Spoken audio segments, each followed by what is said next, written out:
예, 안녕하세요. 김박사의 한우 이야기의 김성진입니다. 여러분들을 오랜만에 찾아뵙게 돼서 대단히 반갑습니다. 그동안 여러 가지 사연이 있었는데 참 이 유튜버가 되는 게 쉽지가 않습니다. 그래도 용기를 내서 여러분께 다시 한번 찾아왔습니다. 안성을 기점으로 해서 충주, 지금 구제역이 퍼져나가고 있는 형태인데요. 요 며칠 또 이제 이동 제한이 걸렸고요. 이런 난국을 잘 헤쳐나가야 되는데 지금의 사태가 좀 심각 단계로 갈 것인지 아닐 건지는 좀 차후 좀 지켜봐야 되겠지만, 이런 위기를 우리가 맞서서 싸워서 이겨야 될 거라고 생각합니다. 손자병법에 이르기를 지피지기면 백전백승이라고 했는데, 그거는 이제 후대 사람들이 그 백전백승이라는 얘기를 한 거고, 백전불태라는 얘기가 있습니다. 지금 무슨 얘기냐면 그 마지막 글자의 태자는 위태로울 태자, 불태, 즉 위태롭지 않다는 뜻이죠. 근데 이제 적을 알고 나를 알고인데, 지금 구제역에 대해서 자세히 알고, 그리고 내 농장을 자세히 알게 되면은 이런 위기를 잘 극복할 수 있을 것이라 생각합니다. 그래서 여러분들이 구제역에 대해서 잘 알 수 있도록 간략히 설명해 보겠습니다. 우리가 이제 구제역을 한자로 표현하면은 입구자에, 그리고 발급제자, 그리고 뭐 질병에 관련된 역자인가요, 이게? 네, 질병. 네. 제 조력자가 많이 도와주고 있습니다.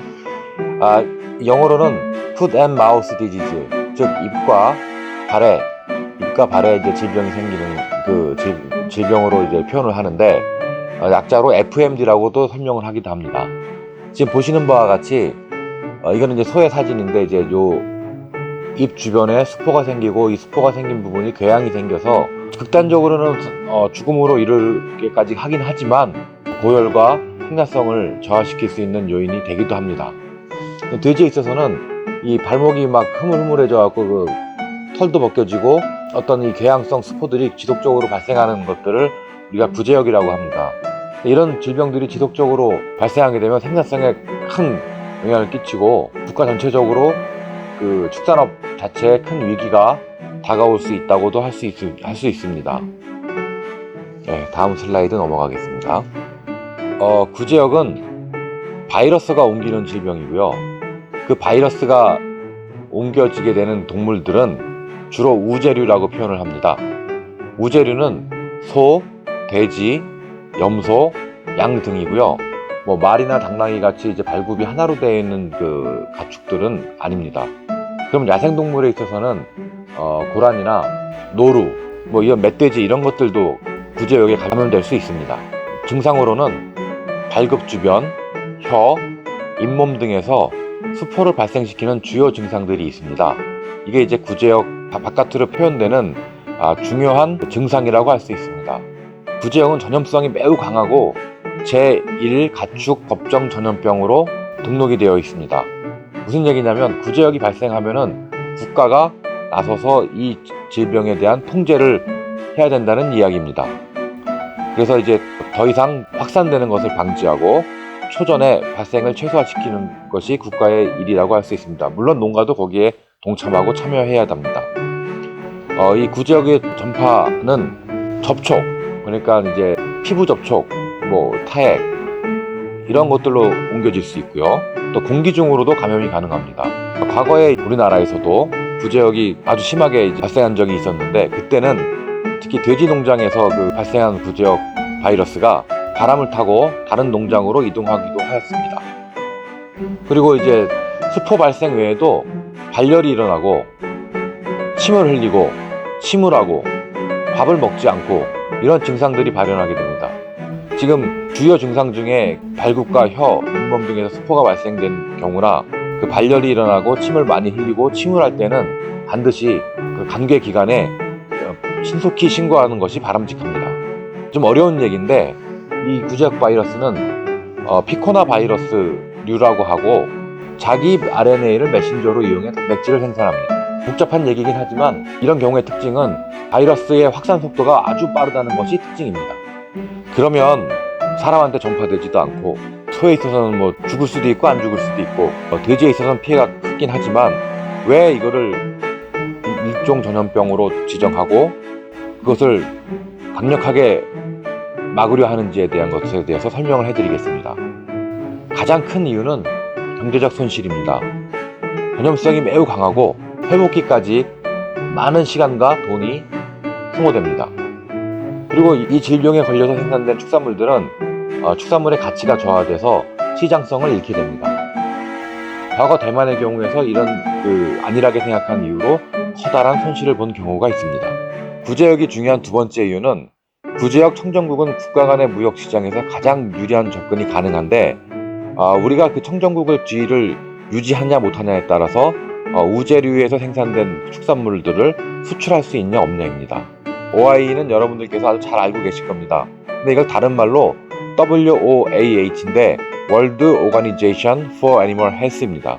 이 기관에서는 구제역 발생 여부와 백신 투여 여부에 따라서 세 단계로 국가들을 평가합니다. 첫 번째는 구제역 청정국, 즉 구제역이 발생하지 않고 백신도 사용하지 않는. 두 번째는 예방접종 청정국, 구제역이 발생하지 않지만 예방접종을 하고 있는 국가들을 말합니다.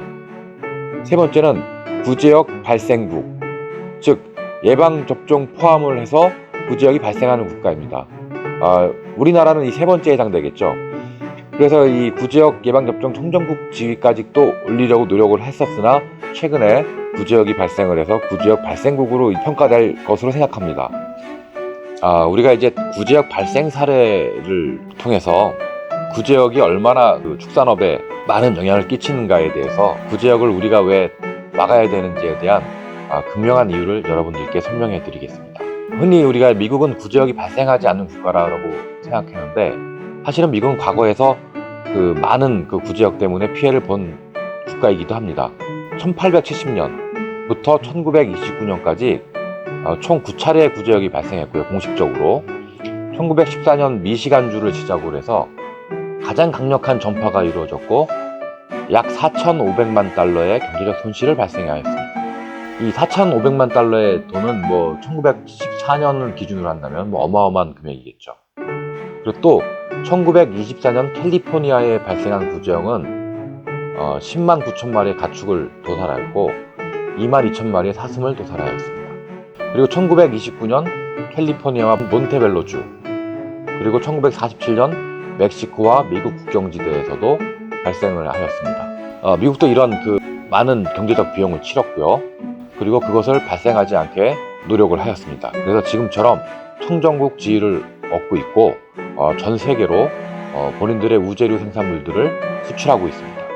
영국은 1967년 44만 2천 두의 가축을 도살하였고 약 3억 7천만 파운드의 엄청난 경제적 손실을 보게 되었습니다. 영국 하면은 축산업의 선진국 중에서 선진국이죠. 근데 이런 국가에서도 과거에 큰 손실을 본 구제역이 발생하였습니다.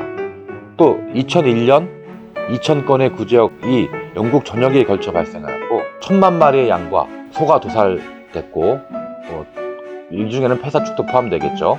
약 80억 파운드, 달러로 130억 달러, 하나로 약 14조 5천억 원의 경제적 손실을 입었습니다. 타이완의 경우에는 1997년을 기점으로 해서 양돈 산업의 흥망이 결정되는 일이 발생하게 되었습니다. 결국 안일한 대처를 통해서 전 세계의 15대 메이저 수출국 중에 하나였던 타이완은 돼지를 수출할 수 없게 되었고 결국에는 양돈 산업의 붕괴와 7조 7천억 원의 경제적 손실을 발생하였습니다. 이렇게 한번 무너진 양돈 산업은 다시 회복하기가 어려웠고 지금도 그때의 구제역을 철저히 대처하지 못한 여파로 인해서 과거의 영광을 되찾지 못하였습니다. 중국은 구제역이 항상 존재하는 구제역 발생 상시 국가긴 하지만 공식적인 기록으로 치자면은 2005년 산동성을 시작으로 해서 구제역이 발생하였고 그 주변의 여러 성들에게 전파되었던 적이 있었습니다. 근데 특히 산동성 같은 경우는 한국과 교류가 아주 빈번한 지역이고 중국에서 발생을 하게 되면은 한국으로 전파될 확률이 높다고 할 수 있습니다. 최근에 이제 중국이 개혁 개방을 하면서 우리에게 많은 질병 유입이 될 수 있는 국가로서 우리가 주의를 할 필요가 있습니다. 그러면 우리나라에 대해서 설명을 해드리겠습니다. 가장 피해야 할 컸던 시기는 2010년에서 2011년 사이에서 우리나라에서 발생되게 되었는데 10년 11월 경북 안동의 돼지 농가를 시작으로 해서 전국으로 급속도로 확산되게 되었습니다. 11년 1월 약 300만 두의 돼지를 도살하였고 이는 전체 돼지 두수의 약 10% 이상에 해당되는 것들입니다. 소 또한 10만 7천 두의 소가 도살되었습니다. 300만 두의 돼지 도살, 10만 7천 두의 소의 도살. 이런 그 수치만 가지고도 구제역에 대한 피해에 대해서 우리가 실감할 수 있으실 겁니다. 당시 구제역이 이렇게 크게 확산됐던 이유는 우리가 초기 대응에 실패했다고 생각합니다. 그 당시에는 이제 백신 청정국 그리고 구제역 청정국을 유지하기 위해서 도살을 우선으로 했었고, 백신을 공격적으로 하지 않았기 때문에 그 확산 속도는 어마어마했던 것입니다. 저희 농장에서는 발생하지 않았지만 한 5km 이내까지 구제역이 발생해서 매몰했던 상황이었었습니다.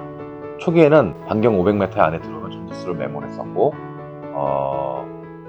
이제 그 이후에 도살 비용 및 국민적 여론 때문에 발생하는 가축에 대해서만 선택적 도살을 하였습니다. 당시 대한민국 민관군이 모두 협력해서 구제역을 막고 그 사후 처리에 대해서 많은 노력을 하였습니다.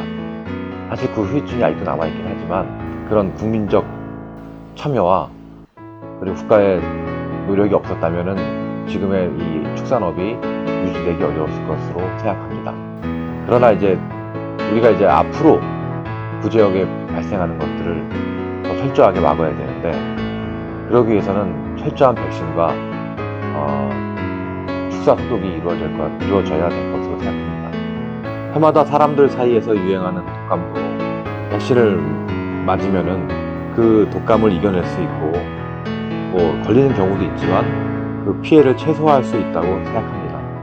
그래서 이제 우리 구제역도 이제 그런 개념으로 접근을 하면은 백신의 중요성이 더욱 부각되는데, 그래서 백신을 철저히 하고 최대한 어쩔 수 없이 발생하는 구제역이더라도 우리 스스로 막을 수 있는 기회를 만들어야 되는 것이 제 생각입니다.